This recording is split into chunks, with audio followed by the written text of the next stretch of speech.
Para a gente aprender um pouco mais sobre o que é a blefaroplastia, a quem ela é indicada, quais são os grandes desafios pré e pós-operatórios. Deixa eu te apresentar quem é a nossa participante de hoje na tela. Estou aqui com a Lara Elanderi, oftalmologista especialista em cirurgia plástica ocular. Atua na área há mais de 10 anos, com foco em segurança, naturalidade e acompanhamento próximo do paciente. Escolheu essa área por unir a precisão cirúrgica, a possibilidade de transformar a autoestima por meio do olhar.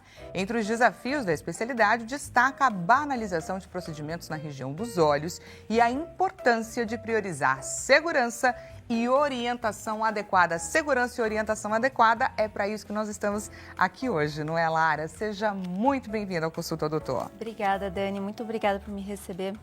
Exatamente. O olho, ele tem uma função, ele é extremamente importante. E a pálpebra, ela tem uma função de proteger o nosso olho. Então, quando a gente fala em blefaroplastia, que é a cirurgia plástica das pálpebras, ela é uma cirurgia que deve ser feita com todo cuidado para a gente proteger, em primeiro lugar, a nossa saúde ocular. Exatamente. Esse é um órgão extremamente importante. Sem ele, a gente praticamente não vive. A gente depende dele para tudo aquilo que a gente faz. Quando eu comecei a introdução desse programa, eu trouxe o dado de que a blefaroplastia é hoje, no mundo inteiro, a cirurgia, o procedimento cirúrgico mais realizado, Estamos na frente da lipoaspiração e também da cirurgia de mamas. Por que isso, doutora? Realmente, teve um grande crescimento da blefaroplastia. Eu vejo isso como vários fatores, tá? Primeiro porque a pálpebra é onde a gente mostra muito cedo os sinais do envelhecimento. Ela é muito fina, Exato, é a pele mais fina que a gente tem. E por ser a pele mais fina que a gente tem, muito exposta ao sol, então uma dica que eu sempre dou para todos os meus pacientes é, inclusive, usar o protetor solar na região das pálpebras, tanto na pálpebra superior como na pálpebra inferior. Eu vejo que tem muitos pacientes que não usam. Então, ela mostra muito cedo os sinais do fotoenvelhecimento, mostra muito cedo. Então, tem essa primeira questão do envelhecimento. Segundo, que eu vejo muitos pacientes que eles querem iniciar os tratamentos, seja estéticos ou tratamentos de autocuidado, querem fazer uma cirurgia e a blefaroplastia, por ser uma cirurgia segura, uma cirurgia com uma recuperação pós-operatória rápida. Então, muitos pacientes acabam optando por ser a primeira cirurgia que eles querem fazer. Algo que incomoda, mas não precisa de uma recuperação tão demorada. Então, eu vejo que esses dois pontos são fatores decisivos para uma alta crescente da blefaroplastia. E também pacientes jovens que costumam procurar também a blefaroplastia por mostrar um incômodo, seja na pálpebra superior, pacientes que não conseguem passar maquiagem, já querem melhorar o aspecto do olhar. Então, a blefaroplastia acaba se tornando uma cirurgia com grande crescimento. E ela pode ser feita tanto na pálpebra superior quanto na pálpebra inferior. E agora eu quero entender por onde caminha, assim, essa queixa do paciente. É o olhar de cansaço? Existem casos, por exemplo, onde o paciente, onde essa flacidez da pálpebra superior Sim. é tão grande que interfere, inclusive, na função do órgão, que é a visão? Sim. Tem muitas queixas, desde um olhar triste, porque é aquilo que vocês falaram agora há pouco, que o olho é a janela da alma. A gente fala que a pálpebra é a moldura. Então, essa moldura, ela mostra muitas vezes um olhar triste, um olhar de cansado que a gente não está sentindo, na verdade. Não adianta a gente dormir uma noite inteira tranquilamente, que vai interferir. Exato. Então, sensação de peso, bolsas, um inchaço dessas bolsas de gordura. Então, muitos pacientes vêm com essas queixas. A gente pode fazer tanto a pálpebra superior, a blefaroplastia superior, como a blefaroplastia inferior, como as duas associadas, e algumas vezes a gente até associa outros procedimentos junto com a blefaroplastia, tá? A gente tem umas imagens de antes e depois, Sim. que eu gostaria até de trazer aqui para quem está nos assistindo, para a nossa audiência, para entender quais são os efeitos, o que a blefaroplastia traz de fato de mudança para o nosso rosto. Então vamos conferir juntos na tela.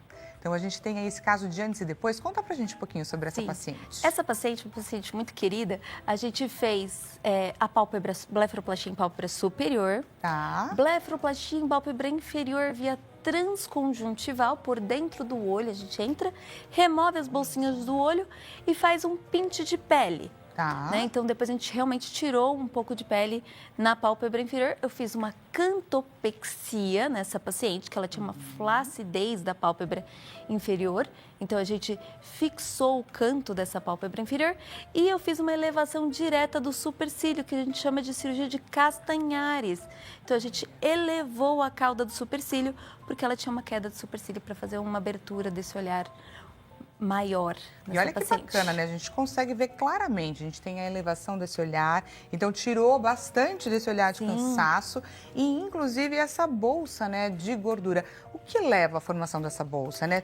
Esse é um destino comum para todos ou não necessariamente? Bom, essa bolsa, ela é de origem embriológica. Tá. Então, a gente até fala, hoje em dia eu pego muito paciente que usa medicamento para emagrecer e fala, eu perdi peso em todo lugar, só não perdi essa bolsa. Porque essa bolsa você não perde, por ser de origem embriológica. Ela acontece por uma flacidez dos tecidos, principalmente, ela é uma bolsa orbitária que ela se prolapsa para fora. Tá. Então, os tecidos vão ficando mais flácidos pela idade, ou o paciente que coça muito o olho, então, dica, não coça o olho, porque essas bolsas podem se prolapsar. Só do coçar os olhos? Cronicamente coçar o olho, ou o lado que você Olha aí, dorme. Gente, já fica a dica para você, não? O lado que dorme, vamos anotando tudo, porque aqui a gente foca também em prevenção. Exatamente. O lado que a gente dorme é o lado que a gente costuma ter mais caída e também, consequentemente, pode ter mais pele, mais bolsa de gordura. Tá? Então, protetor solar, cuidado ao coçar os olhos e o lado... proibido coçar os olhos. Proibido, não é nem cuidado. Eu aqui trazendo, não, cuidado. Oftalmo não deixa coçar o olho, Tá. não tem como. É extremamente perigoso coçar o olho, tá? Então, a gente faz a remoção dessas bolsinhas de gordura e elas podem aparecer. O envelhecimento natural faz com que apareça tantas bolsinhas de gordura, como excesso de pele tem muito a ver com o fator genético também. E é isso, a gente não consegue mexer. E estilo de vida.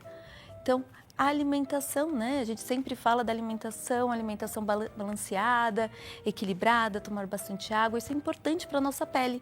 Se a pele está bem, diminui a flacidez e, consequentemente, a gente pode postergar um pouco a blefaroplastia.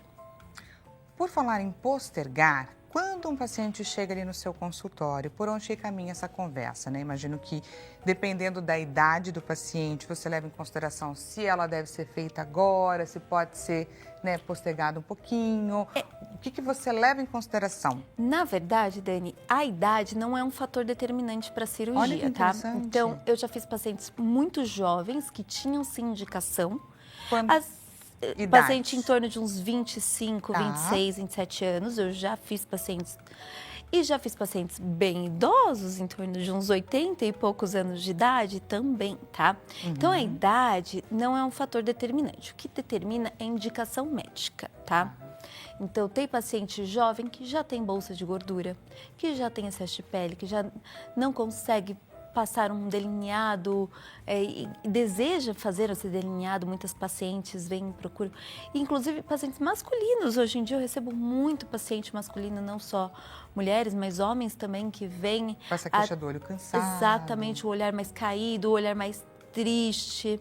Então, a idade não é um fator determinante. O que determina é, você tem um excesso de pele que a gente pode remover com segurança para você fechar o olho? Se sim, ótimo, a gente pode fazer sua cirurgia. Você tem bolsas de gordura que a gente pode remover? Ótimo. Então, sempre a gente avalia a indicação médica adequada para proteger o olho. Lógico, a gente sempre pensa na estética, mas a gente sempre pensa na saúde do olho do paciente. Isso é algo inquestionável. E você trouxe aqui nessa sua última fala a questão da segurança, que a gente acompanhou, inclusive, na sua ficha de apresentação. Quais seriam os fatores relacionados à segurança que é importante? Quem queira, né, fazer uma blefaroplastia precisa ficar atento. Daqui a pouco a gente vai falar sobre esse outro caso que o João Capellini está colocando aqui no fundinho da tela para a gente entender esse antes e depois também. Tá. A segurança é extremamente importante. O que eu falo, tudo que a gente pode minimizar minimizar risco, é algo que a gente deve fazer. Então, eu sempre opero meus pacientes em centro cirúrgico. Eu acho que o risco de infecção diminui muito por operar num ambiente adequado para isso. Outra coisa que eu sempre faço com o meu paciente é colocar um protetor ocular, seja se eu estou operando de forma convencional, com um bisturi, ou se eu estou operando com um laser de CO2, independente, eu sempre coloco o protetor ocular no olho do meu paciente. A gente sempre faz uma avaliação muito criteriosa, então, para avaliar se o paciente tem flacidez, para avaliar exposição do olho, como é o fechamento desse olho. Então, a gente sempre avalia isso antes de operar o paciente. Com isso, a gente minimiza os nossos riscos. Perfeito. Né? Com Então, relação à anestesia, a gente sempre faz exames pré-operatórios para avaliar isso também, olha que né? importante, gente. Extremamente. Parece tão simples, mas é um procedimento cirúrgico que demanda todo cuidado. Exatamente. Eu tenho a preferência de operar sempre o meu paciente com sedação, que é a mesma anestesia de uma endoscopia, de uma colonoscopia, né? Mais anestesia local. Tem gente que só opera com local. Eu não acho confortável para o meu paciente ficar lá deitado uma ou duas de horas. Todo o processo que Exatamente. Tá Então é algo que eu não opto para o meu paciente. Eu sempre falo para o meu paciente que a gente vai fazer com sedação. É algo muito mais confortável para ele operar dessa forma. Maravilha, gente. Que importante a gente saber todas essas informações. Vamos então conhecer sobre esse próximo caso que a gente vai entender esse antes e depois que o João Capellini tinha colocado aqui na nossa tela. Conta pra gente um pouco sobre essa paciente. Olha a mudança desse olhar, gente. Sim, essa paciente mudou bastante. Nessa paciente eu fiz uma blefaroplastia superior. A gente removeu bolsa de gordura que ela tinha aqui no cantinho do olho, né? Bolsinha de gordura mais medial, né? Na pálpebra superior a gente tem 2 compartimentos de bolsa de gordura, o medial e o central, né? E na pálpebra inferior a gente tem 3 compartimentos de gordura. O medial, o central e o lateral, que ela tem os 3 proeminentes aí na pálpebra inferior, né? Tem não? Tinha? Tinha, exatamente, certíssima. A gente fez a remoção via transconjuntival, removeu o excesso de pele com pinte e eu fiz laser de CO2. Essa cirurgia eu fiz toda com laser de CO2, tanto a incisão como a retirada da pele, das bolsas de gordura, tudo com laser. E aí eu fiz o laser de CO2 no rosto todo dela para melhorar as rugas finas e estimular colágeno. Que bacana, gente. Bastante importante, né, esse resultado. A gente consegue entender bastante esse antes e depois. Quais são os cuidados pós-operatórios? E, por exemplo, essa é uma cirurgia que poderia, né, ou é melhor ser feita, por exemplo, no inverno, com menos incidência dos raios solares? O melhor tempo para você fazer essa cirurgia é quando você consegue achar um tempo para fazer pelo menos um repouso, de tentar fazer uma semana de repouso, tá? Então eu falo assim, tanto faz no inverno ou no verão, não pode tomar sol depois que faz a cirurgia, pelo menos 60, 90 dias sem tomar sol, tá? Independente se faz com laser ou sem laser. É muito importante não tomar sol por causa da cicatrização, dessa cicatriz. Mas tem pacientes que preferem fazer no verão, tem pacientes que preferem fazer no inverno. Isso vai muito de tempo, né? Porque ainda mais a gente aqui em São Paulo, tempo é uma loucura. A gente já não tem mais isso, né? As estações completamente definidas. Temos dias aqui que a gente contempla as 4 estações. Exatamente. Então, tem paciente que acaba optando por fazer mais no frio, tem paciente que acaba optando por fazer mais no calor. De cuidados pós-operatórios, é importante fazer um repouso, tá? Esse repouso em torno de uma semana, 10 dias, que é quando a gente vai tirar os pontos, tá? Os primeiros 4 dias fica mais roxo e mais inchado, tá? Pacientes que a gente faz com o uso do laser de CO2, eles têm um inchaço um pouco menor, menos chance de ter hematoma, tá? Pós-operatórios. Então, eles têm uma recuperação nesse início mais rápida, tá? E quais são as possíveis intercorrências que podem vir a acontecer, que é muito importante a gente saber para prevenir, para evitar? Tá. Não existe cirurgia sem risco. Exatamente. É algo assim que um fato, não existe, né? Os principais riscos dessa cirurgia, o inchaço e o hematoma, que na verdade vão acontecer, tá? É algo... Vocês vão ser gerenciados. Exatamente, é algo que a gente trata no pós-operatório. Os pontos tem que tomar muito cuidado com os pontos, principalmente para eles não estourarem. Cuidados com higiene, né? Local na região. Existe risco de complicações mais graves? Existe, são extremamente raras, mas eu sempre falo para o meu paciente, ainda mais agora que tem ChatGPT, Dr. Google, Dr. ChatGPT, e ele tá tudo lá, né? Exato. Então, tem risco da pálpebra ficar caída para fora, retrair? Tem risco da pálpebra virar para fora. Então, a gente protege essa pálpebra, né? A gente avalia se tem flacidez, a gente faz uma cantopexia para isso não acontecer, tá? Aí a definição do risco interfere no método que você vai utilizar. Interfere, exatamente, sim. Então, a cirurgia que eu programo, eu estou baseada no paciente que tem risco, eu vou programar uma cirurgia ou outra. E também os cuidados, tanto no pré-operatório como no pós-operatório, também tem relação com o risco, né? Então, é uma cirurgia que tem risco de cegueira? Sim, toda cirurgia no olho tem risco de cegueira. É extremamente raro, tá? Graças a Deus nunca tive nenhum caso, mas é algo que a gente precisa sempre estar atento, sempre se cuidar, né?